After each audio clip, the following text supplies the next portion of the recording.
And obviously you guys know I didn't do nothing because I've been arrested for the same bullshit before, and you guys don't interview me this much, so...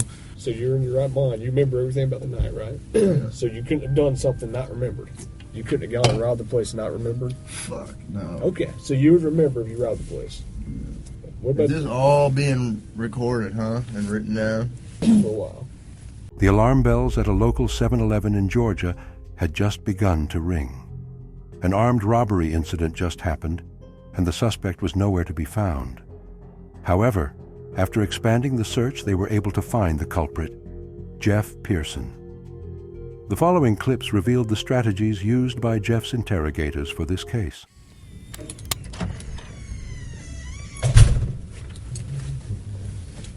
Am I under arrest? For now. I'm under arrest? Yeah, I'll explain everything, but before I explain myself to you, before we talk to each other, I need to read your rights, okay? What am I under arrest for? Well, like I said, I need to read your rights first. Obviously, the charge is robbery, okay?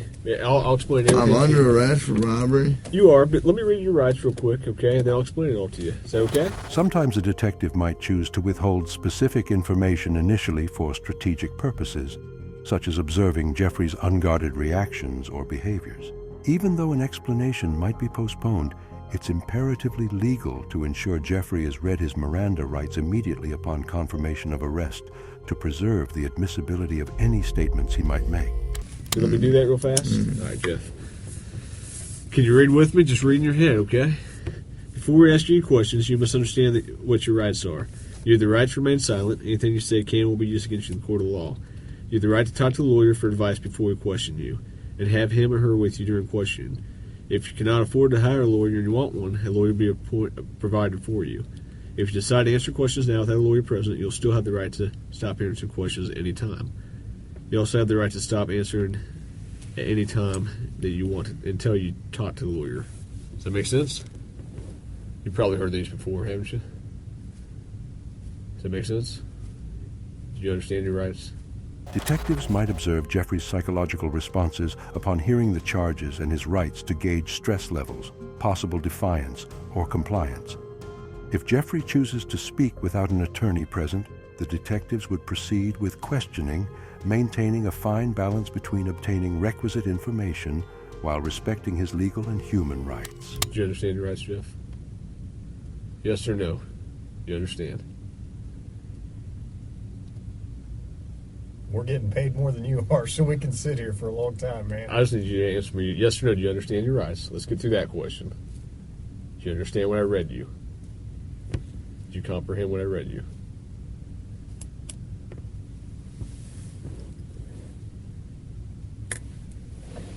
Jeff, I'm just here to talk to you and figure out what happened and move you on out of here at least some of it. So do you understand the rights I read to you?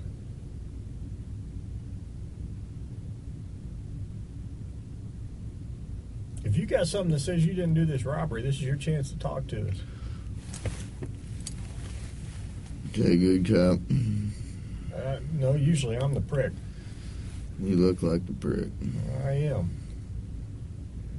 Jeff, do you understand your rights? Yes or no?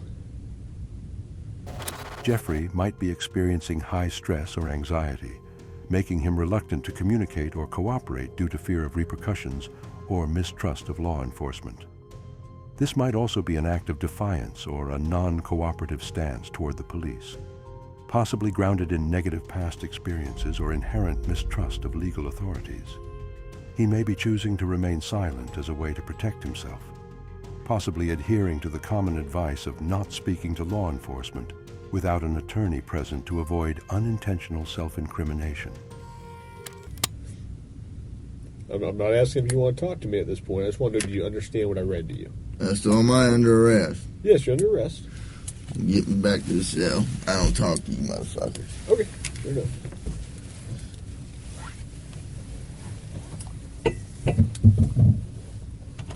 You change your mind? You want to talk to you? You wanted a Coke? Yeah. You gonna be able to pop it open, or you need me to? I need methadone. You need methadone? Yeah, you guys can get me that methadone or what? I don't have any. Do you have medication for it, or a prescription for it? Or? No. do you need methadone for? Because I'm a fucking junkie and you guys, I can't get no methadone. I'm gonna go through withdrawal here in a minute. Where do you usually get your methadone from? I don't get it. I get heroin. In a second attempt, a new detective meets up with Jeffrey, offering a can of Coke. The introduction of a new detective and the offering of a can of Coke can be seen as a strategic move to build rapport. Small gestures of kindness or offering comforts can be used to break down barriers and establish a connection. Also, introducing a new detective might disrupt any pre-established negative dynamics and allow for a fresh start, possibly with a different interrogation style that might be more effective with Jeffrey. How long you been using heroin? Long time, buddy. 10 years? 15 years? I hardly been alive that long. What are you trying to talk to me about here? Talk to you about what happened last night. Look, here's the deal. Either you're in a bad set of circumstances or you went and committed an armed robbery last night. Yeah, right? I'm in a shitty, wrong place at wrong time, obviously. I didn't commit no fucking armed robbery. All right, then let's talk about this. Let's I not don't have keep nothing. up I the don't talk act. to the police, man. I think it's in your best interest to. How? Man. I don't talk to you're the sitting police. Here, okay. I've been through the system, buddy. I know how I know it you works. have. I know you have, You're Jeff. not my friend. I'm not your friend. You're trying to fucking get me. Or you're No, trying I'm not trying to get all you. you're trying to get is some fucking stupid ass fucking confession, and you're not gonna get one. Jeff. Bragging and proclaiming innocence might be a psychological defense mechanism to combat fear or anxiety related to the charges. Jeffrey might be trying to regain control over the situation by positioning himself as confident and unyielding.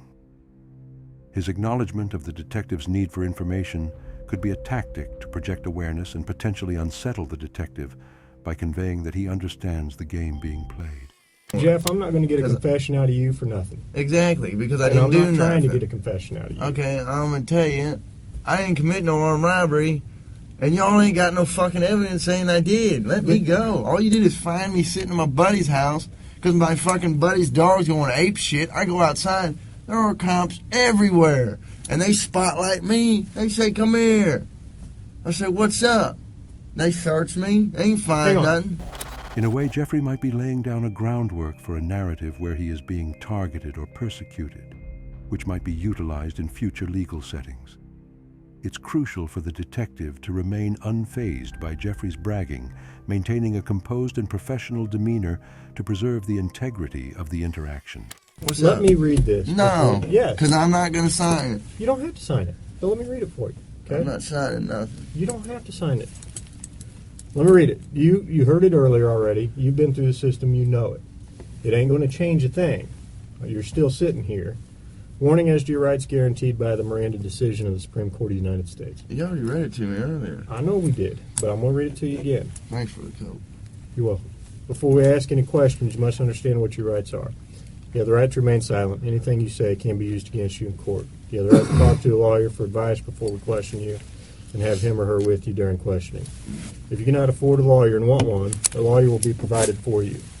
If you decide to answer questions now without a lawyer present, you will still have the right to stop answering questions at any time.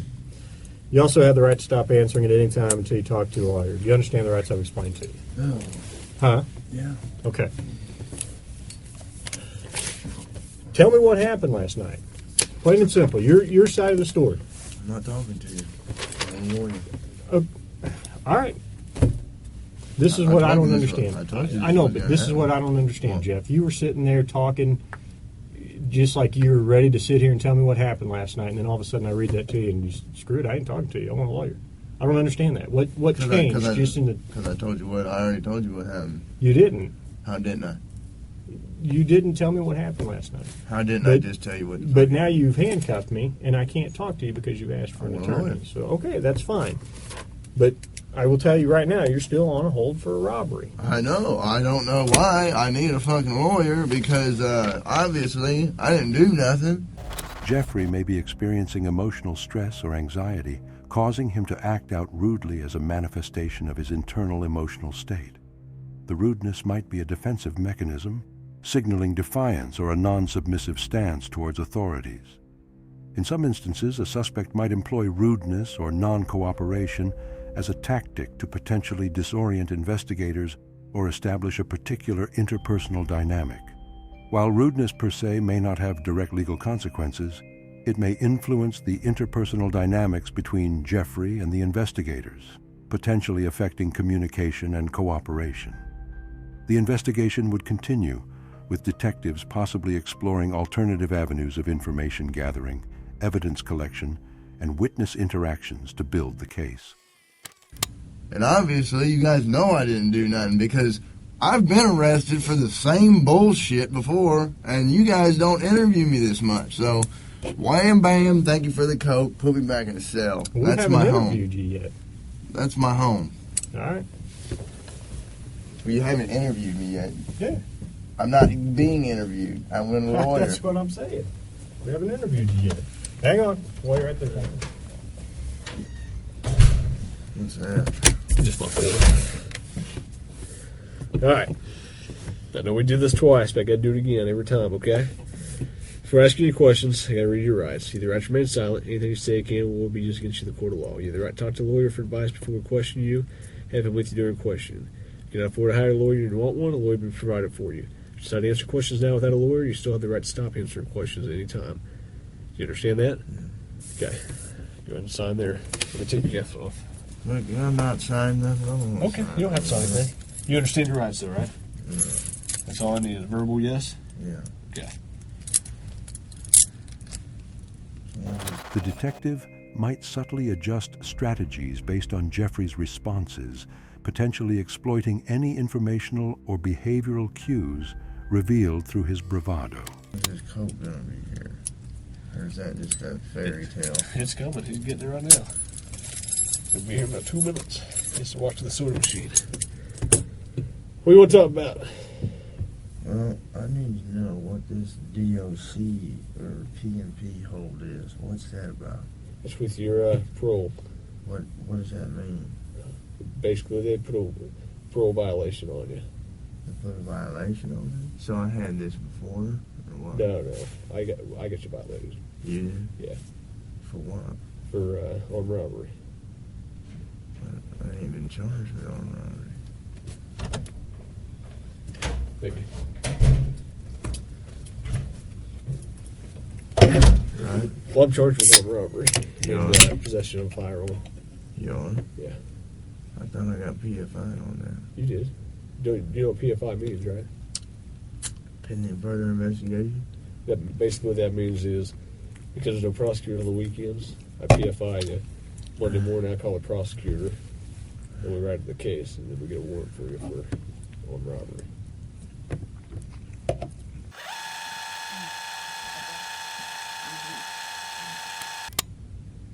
I talked to Aaron, I talked to Becky, Yeah. got their statements. When they made statements? Yeah, What they their say? statements. Basically I was just talking because when Officer Hawkins arrested you, he told you that you told him that you lived there. I didn't say I Or you were lived staying there. there. I just said I stayed there that night. Had you been there during the night? Yeah. Did Aaron know you were there? I'm pretty sure he did, yeah. I mean, he might have been asleep, but that's where I was staying that What night. time did you get there? No. You know what? I'm not answering any question. This is bullshit. I'm happy to help you out. You can't help me, man. Oh, I can. Can I have my butter pen, please? Dealing with a difficult or uncooperative suspect like Jeffrey can be psychologically and procedurally challenging. I don't. Well, here's what the deal is. I have enough evidence Like what? of your armed robbery, okay? But, if you're saying you didn't do it, you need to give me your side of the story. I didn't do it. Okay, well, give me your side of the story. You got to, convince me. Because I got a lot of evidence. I got a lot of physical evidence. Well, like what? Name the physical Well, I don't evidence. need to, why should I tell you that? You haven't been helpful to me at all. Because I don't believe that you got any evidence. Because I didn't do it, so there's no. Well, here's it. I'll give you one piece of my evidence, okay? Yeah. One piece. The phone for 7-Eleven was taken by the suspect, whoever that was, okay? It was taken by the suspect and was thrown in a dumpster behind 7-Eleven, okay? We got DNA off that phone. Right? That's one piece of my evidence. I have a lot of other evidence. Okay? Like what? There's only a couple pieces of evidence I'm missing. Name them. What's that? Name them. Well, why do I need to do that? You haven't helped me out at all. You give me a little bit, I give you a little bit. We go back and forth. I give you one of my pieces of evidence, now give me a little something. All right? What time do you get over to Aaron's house?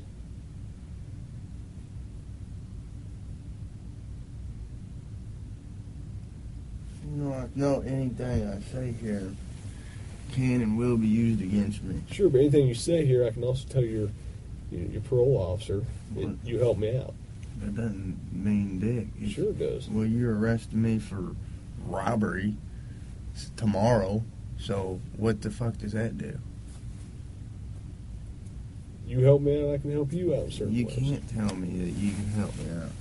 Because all you said is that you're charging me with some bogus-ass armed robbery bullshit.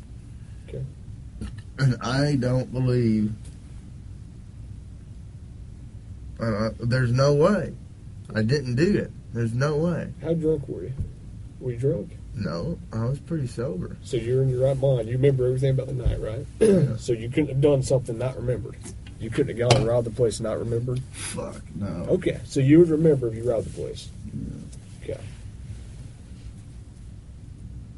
What about Is this all being recorded, huh? And written down? I'm not writing anything down right now. But they are. Right? I don't think there's anybody watching it. The guy that brought me the coke's writing reports. You asked me to bring you up here. I was done talking to you. If you want, why don't we just talk about the gun? Let's start there. Okay? I don't fucking have a gun or own a gun. Okay. I don't think you do. I know you don't own one. Okay. But I need to know where that gun came from. I don't have... What the fuck are you talking about? The gun you were sitting on. I was sitting on? Yeah. What the fuck are you talking about? Over at Aaron's house. I don't know what you're talking about. Because Aaron says it wasn't his. I don't know what you're talking about. So I'm willing to go to the prosecutor, I'm willing to go to the parole officer and say, this guy's a good guy, he helped me out. Hey, you know what? I've been doing this a long time, man. I I've been doing this a long time. Me too. I know. I remember back in 2002, I was on the case. I worked that case as a patrol officer. Okay, I've been doing this a long time. I know you don't want to go back to jail, right? Back to prison. Well, fuck. It looks like I am if and you're going to charge me with some bogus shit. You guys don't... what do you got, really? That I was at a buddy's house and I happened to come outside because you guys were fucking swarming the area and they Which door did you come out of? I came out of the front door. You know what? I'm not saying myself, man. Fucking dog going crazy. You know what? I'm done. Can you sit down for me? Huh? Can you sit down for me? Thanks. I'm done, man. Fuck this. I'm not even answering. All this shit that I just said is gonna be fucking written in the discovery now, right? What? You haven't said nothing. Every little stupid thing that you've asked me, dude, is gonna be in the discovery. I'm not even going to do discovery. The prosecutor is. Okay. So, you halfway know the system, how things work, and you halfway don't. Am I right? I half-assed know Yeah. that the only reason I came up here is to get a fucking Coke. Okay. And I got it. But now I want a Butterfinger. But that's not going to happen for a while. What, the Butterfinger? Yeah. Why not?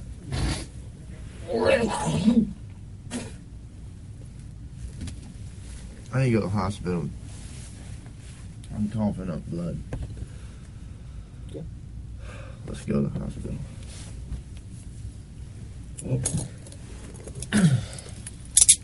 I'll let the jailer know you go to the hospital. You still me back here, you know that, right? Where? Here in the jail. The introduction of a new detective and a physical event like vomiting introduces additional considerations. Vomiting can be a physical manifestation of extreme stress or anxiety.